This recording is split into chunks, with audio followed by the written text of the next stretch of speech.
Hi guys, Kirk here with Kirk Giordano Plastering. Jason and I are going to show you something today that every once in a while we get hit on, and that is we did this finish about a month and a half ago. They're just waiting for the cure time before they paint. But what we kind of got beat up on is the finish. I've got a very rough finish. I want to show you this. Okay, see if you can see this. This finish here from say here to right here. The camera really have to look hard to see this. This is what we call a very heavy Humpty float finish. So what we did is I matched that. We matched a very Humpty heavy float finish. So when this is painted, it matches this. The problem is that, say this 10 feet here is heavy and floated. Now the original house texture, this 7 feet here, is smoother. And what I generally do is most houses have different textures all over the place, and I'll match whatever wall.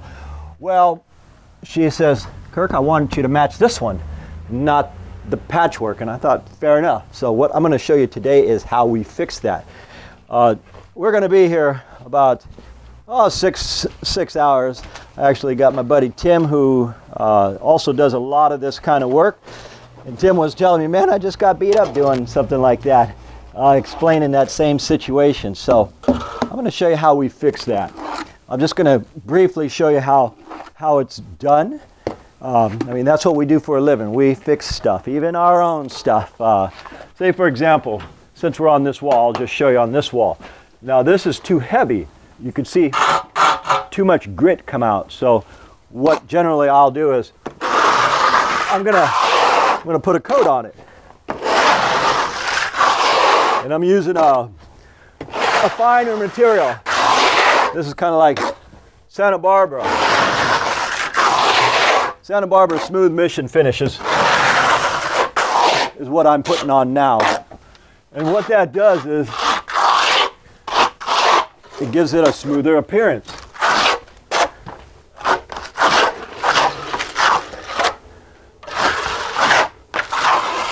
I'll show you why in a minute.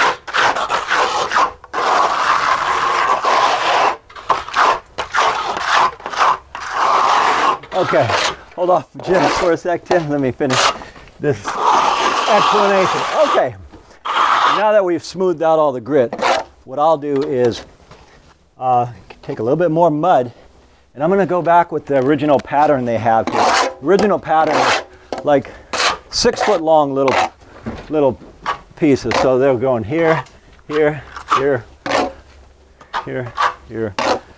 Just not a skip trowel, it's just old world finish where folks, when they did this 60 years ago, they didn't have color coats, so they used their imagination. They became creative and just did little things like so.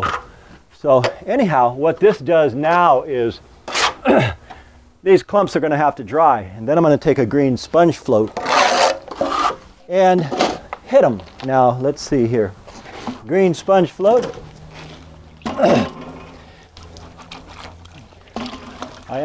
This is not going to be ready for about 10 or 15 minutes, but now I've got the base, which I took out all the heavy grit.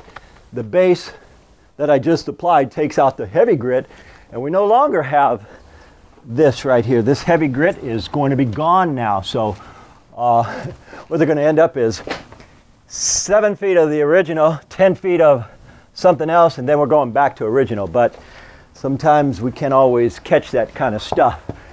So now that that's done, this actually will have to wait about 15 minutes before this to dry up. And what will happen is that texture is going to get sucked into the next coat here and dry up. And then I'll be able to use water in a float, and I'll just basically hit it.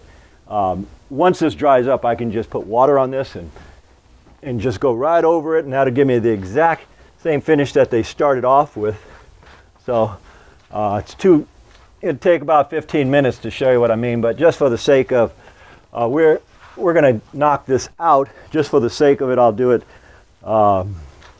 give you an idea of what they want here. Rather than allow it to set, because we're going to be moving fast here, and that camera slows us down quite a bit. So give you an idea, just before we even because I'll show you this part and then I'll show you the completion when we're done with it. Just all we're doing is leaving some divots in. Good morning. Like so. Good morning. You are the YouTube Stucco man. I don't know if I'll go that far, but give me a second, please. Oh, okay. 1 second, please. Are you going to be here all day? We are. Okay, I'll swing back by. Okay. Anyhow, that was interesting. Anyhow, we're gonna go ahead and spread all this out and take our floats here.